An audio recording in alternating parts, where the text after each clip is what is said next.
எங்க கூரை போட்டு நாங்க இயற்கையோட மாடு ஆட்டுக்குட்டி கோழி பண்ணியோட வளர்த்து இயற்கையோட வாழ்றோம். இந்த வாழ்க்கை முறைய பாரு.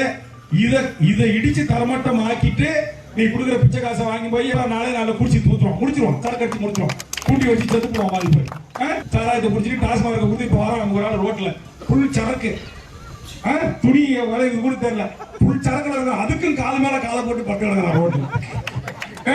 இப்படி மிஞ்சி போனா 2 வருஷம் சரக்கு சாப்பிட்டு முடிச்சிருவோம். நீ கொடுக்குற ஏக்கருக்கு 25,000. அதனால எங்களுக்கு காசு பணம் முக்கியம் இல்ல.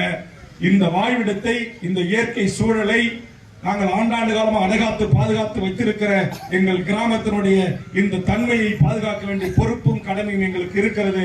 அதனால்தான் நான் ஒரு பிடி மண்ணை கூட என்எல்சியில இருந்து உங்களுக்கு தரமாட்டோம் அப்படின்னு நாங்க சொன்னோம். ஆனா என்ன செய்யறது? நீங்க அரசாங்கம் உங்க கையில இருக்கு, சென்ட்ரல் கவர்மெண்ட் உங்க கையில இருக்கு, போலீஸ் உங்க கையில இருக்கு, ராணுவம் உங்க கையில இருக்கு. அப்புறம் சட்டம் போட்டு வச்சுக்கிட்டீங்க. நீங்க அரசுக்கு எப்ப தேவை என்றாலும் அவசர சட்டத்தை பயன்படுத்தி நாங்கள் நிலத்தை எடுத்துக்கொள்வோம் என்று சட்டம் இருக்கிறதை பயன்படுத்தி நீங்க எடுக்கிறீங்க. நாங்க கோர்ட்டுக்கு போனா ஏழைன்னு சொன்ன அப்பள ஏறாத மாதிரி நீதிமன்றம் என்ன செய்யறான்? அவன் மாட்டேன் அங்க உட்காந்துக்கிட்டு அவன் ஒரு தீர்ப்பு கொடுக்குறான். அப்புறம் நான் நீதிமன்றத்தை பேசுறேன். எம்எல்ஏவாக இருந்து கொண்டு நீதிமன்றத்தை விமர்சனம் செய்தார் வேல்முருகன், போடு ஒரு வழக்கு.